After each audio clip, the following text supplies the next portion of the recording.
ZEE5 ಇರುವಾಗ ನೀವು ನಿಮ್ಮ ನೆಚ್ಚಿನ ಶೋಗಳನ್ನ ಎಂದಿಗೂ ಮಿಸ್ ಮಾಡಿಕೊಳ್ಳುವುದಿಲ್ಲ. ಅದು ಸಂಪೂರ್ಣ ಉಚಿತವಾಗಿ. ಬ್ರೋ 2 minutes ರೆಡಿಯಾಗಿ ಬಂದ್ಬಿಡ್ತೀನಿ, ಒಟ್ಟಿಗೆ ತಿಂಡಿಗೆ ಹೋಗೋಣ. ಪ್ರೀತು, ಬ್ರೋ ನೀನು ಯಾರನ್ನಾದ್ರೂ ಲವ್ ಮಾಡಿದ್ಯಾ? ಹೂ ಬ್ರೋ. ಯಾರನ್ನ? ಅದೇ ಬ್ರೋ ಗೊತ್ತಾಗ್ತಿಲ್ಲ. ಹೊಸದಾಗ ಯಾವ ಹುಡುಗಿ ನೋಡಿದ್ರು ಲವ್ ಮಾಡಬೇಕು ಅನ್ಸುತ್ತೆ, ಯಾಕೆ ಅಂತ ಗೊತ್ತಿಲ್ಲ. ಇವಾಗ ಗೊತ್ತಾಯ್ತಾ ಯಾಕಮ್ಮ ನಿನ್ನ ಮದುವೆ ಮಾಡೋ ನಿರ್ಧಾರ ತಗೊಂಡಿದ್ದಾರೆ ಅಂತ? ಇದಕ್ಕೆ. ಸರಿ, ಬೇಗ ರೆಡಿಯಾಗಿ ಬಾ. ಕ್ವಶನ್ ಕೇಳ್ತಾನೆ ಅಂತ ಆನ್ಸರ್ ಹೇಳಿ ನಿಂತ್ಕೊಂಡು, ಅಥವಾ ಕ್ವಶನ್ಗೆ ಆನ್ಸರ್ ಹೇಳ್ಬಾರ್ದಾಯ್ತಾ, ಅಥವಾ ಕ್ವಶನ್ ಕೇಳ್ಬೇಕಾಯ್ತಾ?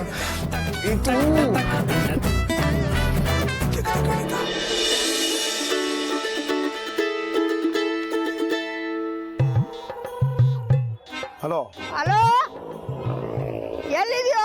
ಹಾ, ನಮ್ಮ ಮಾಮೂಲಿ ಬಾರೋ, ಅಲ್ಲಿ ಕೌಂಟರ್ ನಿಂತ್ಕೊಂಡು ಎಣ್ಣೆ ಹಾಕ್ತಿದ್ದೀನಿ. ನಾವು ಇನ್ನೊಂದು 2 ನಿಮಿಷದಲ್ಲಿ ರೀಚ್ ಆಗ್ತಿದ್ದೇವೆ. ಲೋ, ದೇವಸ್ಥಾನದ ಮುಂದೆ ಇದ್ದೀನೋ, ಇಲ್ಲಿ ನಮ್ಮಮ್ಮ ನನ್ನ ನಿಶ್ಚಿತಾರ್ಥ ಮಾಡಿ ನನ್ನ ಚಾಪ್ಟರ್ನ ಕ್ಲೋಸ್ ಮಾಡೋಣ ಅಂತಿದ್ದಾರೆ. ನಿಮ್ಗಳಿಗೆಲ್ಲ ಬಾಟ್ಲ್ ಓಪನ್ ಮಾಡೋ ಚಿಂತೆ. ಓ, ಕಾಂಗ್ರಾಚುಲೇಷನ್ಸ್ ಕಣ. ಯಾವ ಪುರುಷಾರ್ಥಕಪ್ಪ ನಿನಗಲ್ಲಪ್ಪ, ನಮಗೆ. ಆಯ್ತಪ್ಪ, ಇನ್ನು ಮೇಲೆ ನೀನುಂಟು, ನಿಮ್ಮಮ್ಮ ಉಂಟು, ನಿನ್ನ ಹೊಸ ಹೆಜ್ಜೆ ಉಂಟು, ಬೇರೆ ಹುಡುಗರೆಲ್ಲ ನಮಗುಂಟು. ಎಂಜಾಯ್. ಬಿಡ್ರೋ ಫೋನು, ಹಬ್ಬ ನನ್ನ ಮಕ್ಕಳ. ಅವನಿಗೆ ಎಂಗೇಜ್ಮೆಂಟ್ ಅಂತ ಕಟ್ರ.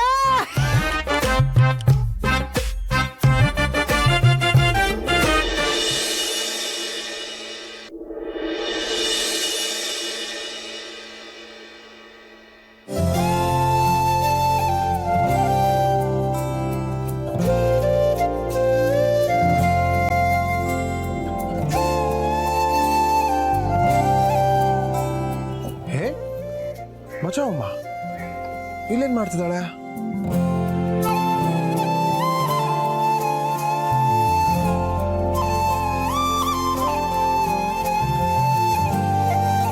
ಹೇ ಪಾರ್ವತಿ. ಚಿಕ್ಕೇಶ್ವರ, ನೀವಿಲ್ಲಿ? ಇಲ್ಲೇನೋ ಜನ ವಾಕಿಂಗ್ ಮಾಡ್ತಾರೆ ಅಂತ ವಿಷಯ ಗೊತ್ತಾಯ್ತು, ಅದಕ್ಕೆ ನೋಡ್ಕೊಂಡು ಹೋಗೋಣ ಅಂತ ಬಂದೆ. ಏನು, ದೇವಸ್ಥಾನದಲ್ಲಿ ವಾಕಿಂಗ? ಹಾ, ಈಗ ನೀನೇನ್ ಮಾಡ್ತಿರೋದು? ಹೆಜ್ಜೆ ಮೇಲೆ ಒಂದು ಹೆಜ್ಜೆ ಇಟ್ಕೊಂಡು. ಒಳ್ಳೆ ಸ್ಕೂಲಲ್ಲಿ ಸ್ಲೋ ಸೈಕ್ಲಿಂಗ್ ಕಾಂಪಿಟೇಷನ್ ತರ ಇದೆ. ಇಷ್ಟೊಂದು ಸ್ಲೋ ಆಗಿ ನಡೆದ್ರೆ ಏನ್ ಸಿಗುತ್ತೆ ಅಂತ. ಬೇಡ್ಕೊಂಡಿದ್ದೆಲ್ಲ ಸಿಗುತ್ತೆ. ಹೌದಾ? ಫಾರ್ ಎಕ್ಸಾಂಪಲ್, ಈ ದೇವಸ್ಥಾನದ ಸುತ್ತ 3 ಸುತ್ತ ಹೆಜ್ಜೆ ನಮಸ್ಕಾರ ಹಾಕಿ, ಇಲ್ಲಿರೋ ಮೆಟ್ಲುಗಳಿಗೆಲ್ಲ ಅರ್ಶನ ಕುಂಕುಮ ಹಚ್ಚಿ ಮನ್ಸಾರ ಬೇಡ್ಕೊಂಡ್ರೆ ನಾವು ಮನ್ಸಲ್ಲಿ ಅನ್ಕೊಂಡಿದ್ದೆಲ್ಲ ನೆರವೇರುತ್ತೆ. ಈಗ ನನ್ ಕೆಲ್ಸ ಗಟ್ಟಿ ಆಗ್ಲಿ ಅಂತ ಈ ಹೆಜ್ಜೆ ನಮಸ್ಕಾರ ಹಾಕ್ತಿದ್ದೀನಿ. ಓ, ಆ ಕೆಲಸ ಬೇಗ ಆಗ್ಲಿ ಅಂತ ಇಲ್ಲಿ ಸ್ಲೋ ವಾಕಿಂಗಾ? ಅಯ್ಯಯ್ಯೋ, ಹಾಗ ಅನ್ಬಾರ್ದು, ಇದನ್ ಪೂಜೆ ಅನ್ಬೇಕು.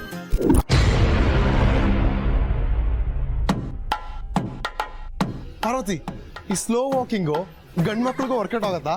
ಚಿಕ್ಕೇಶ್ಮನ್ರೆ, ದೇವ್ರೆಲ್ರಿಗೂ ಒಂದೇ ಅಲ್ವಾ? ಮನ್ಸಾರೆ ಬೇಡ್ಕೊಂಡ್ರೆ ನೀವ್ ಅನ್ಕೊಂಡಿದ್ದೆಲ್ಲ ನೆರವೇರುತ್ತೆ. Very nice, good god. ನಾನು ಸ್ಲೋ ವಾಕಿಂಗ್ ಮಾಡ್ತೀನಿ. ನಂದು ಕೆಲವು ಡಿಮ್ಯಾಂಡ್ಸ್ ಇದೆ ದೇವ್ರ ಹತ್ರ. ಇಲ್ಲಿ ನಂಗೂ ಸ್ವಲ್ಪ ಅರ್ಶನ ಕುಂಕುಮ ಕೊಡು.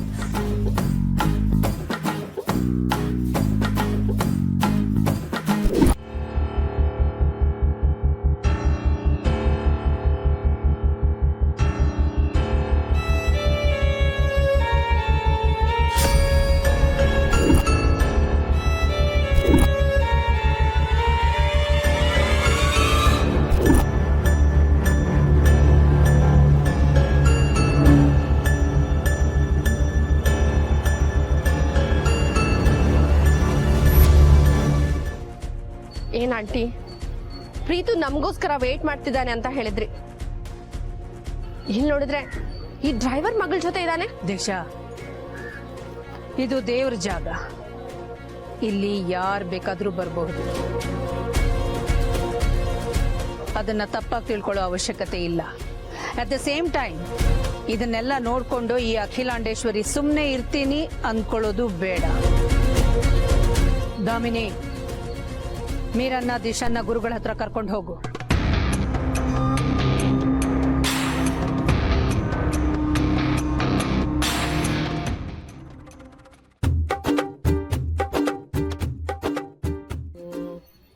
ಸರಿಯಾಗಿ ಹೆಜ್ಜೆ ಇಡ್ತಿದ್ದಾನ ಬಸವಮ್ಮ? ಅದ್ ಸರಿ, ನನಗೇನೋ ಕೆಲಸ ಸಿಗ್ಬೇಕು ಅಂತ ಹೆಜ್ಜೆ ನಮಸ್ಕಾರ ಹಾಕ್ತಿದೀನಿ. ನಿಮ್ಗೇನಾಗ್ಬೇಕು? ಅಯ್ಯೋ, ನನಗೇನು ಆಗ್ಬೇಕಾಗಿಲ್ಲಪ್ಪ. ಆ ದಿಶಾ ಅಂತ ಒಬ್ಳು ಇದ್ದಾಳಲ್ಲ, ಅವಳಿಗೆ ವಾಂತಿನೋ ಬೇದಿನೋ ಮಲೇರಿಯಾನೋ ಡೇರಿಯೋ ಬಂದು ಇವತ್ತು ದೇವಸ್ಥಾನಕ್ಕೆ ಬರ್ದಿರೋ ಥರ ಆಗ್ಬೇಕು ಅಷ್ಟೇ. ಯಾಕ ಶಾಕಲ್ಲಿ ನೋಡ್ತಿದ್ಯಾ? ಐಡಿಯಾ ಭಯಂಕರವಾಗಿದ್ಯಾ? ಹೋಗ್ಲಿ ಬಿಡು, ಸೆಕೆಂಡ್ ಆಪ್ಷನ್ ಕೊಡ್ಲಾ? ಅವ್ರಮ್ಮ ಬಾತ್ರೂಮ್ ಅಲ್ಲಿ ಕಾಲ್ ಜಾರ್ ಬಿದ್ದು ಕಾಲ್ ಮುರ್ಕೊಂಡು ಇಲ್ಲಿ ಬರ್ದಿರೋ ಥರ ಆಗ್ಬೇಕು. ಇದು ಹೇಗಿದೆ? ಅಯ್ಯಯ್ಯೋ ಬಿಡ್ತು ಅನ್ನಿ. ಆ ಥರ ಬೇರೆಯವ್ರಿಗೆ ಕೆಟ್ಟದ್ ಬಯಸಿದ್ರೆ ನಿಮ್ಗೆ ಕೆಟ್ಟದಾಗತ್ತಷ್ಟೇ. ಅದು ಅಲ್ಲದೆ ಪಾಪ ಅಲ್ವಾ ಅವರು? ಪಾಪ ಯಾರು? ಅವಳ ಮದ್ವೆ ಆಗ್ತಿರೋದು ನಾನ್ ಪಾಪ.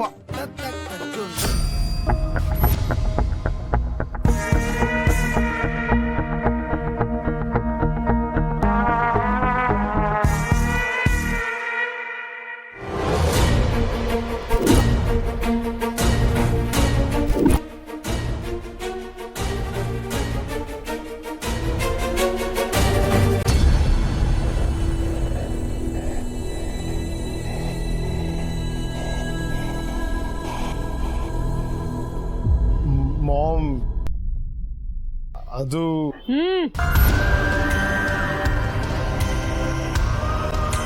ಈ ಅಖಿಲಾಂಡೇಶ್ವರಿ ದೇವ್ರ ಮುಂದೆ ಮಾತ್ರ ತಲೆ ತಗ್ಗಿಸ್ತಾಳೆ.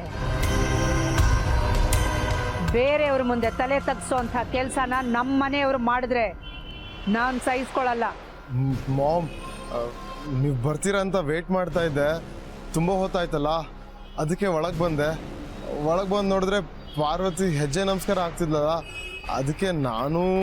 ಈ ದೇವರ ವಿಗ್ರಹದ ಮೇಲಿರೋದು ಈ ಅಖಿಲಾಂಡೇಶ್ವರಿ ಪ್ರೀತಿಯಿಂದ, ಹೆಮ್ಮೆಯಿಂದ, ಭಕ್ತಿಯಿಂದ ಕೊಟ್ಟಿರೋ ಕಿರೀಟ. ಇಂಥ ಮನೆ ಮಗನಾಗಿ ಈ ರೀತಿ ಕೇವಲವಾದ ಕೆಲಸ ಮಾಡಕ್ಕೆ ನಾಚಿಕೆ ಆಗಲ್ಲ ನಿನಗೆ? ಅಮ್ಮೋರೆ, ದಯವಿಟ್ಟು ಕ್ಷಮಿಸ್ಬಿಡಿ. ನೀವೆಲ್ಲ ಬರೋದು ಗೊತ್ತಿರಲಿಲ್ಲ. ಅದು ನನ್ನ ಕೆಲಸ ಸಿಗ್ಲಿ ಅಂತ.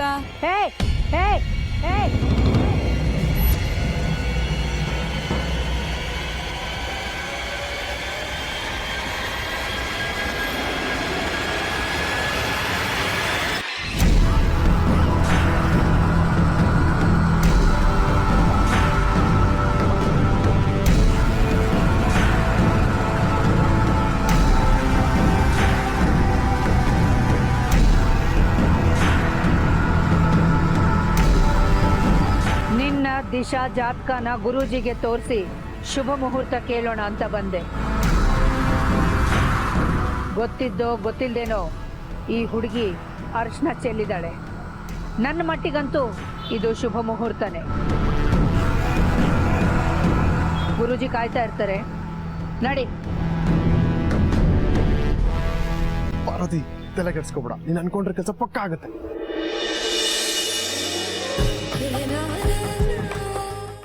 ZEE5 ಆಪ್ ಡೌನ್ಲೋಡ್ ಮಾಡಿ ಎಲ್ಲಾ ಸಂಚಿಕೆಗಳನ್ನು ಸಂಪೂರ್ಣ ಉಚಿತವಾಗಿ ನೋಡಿ.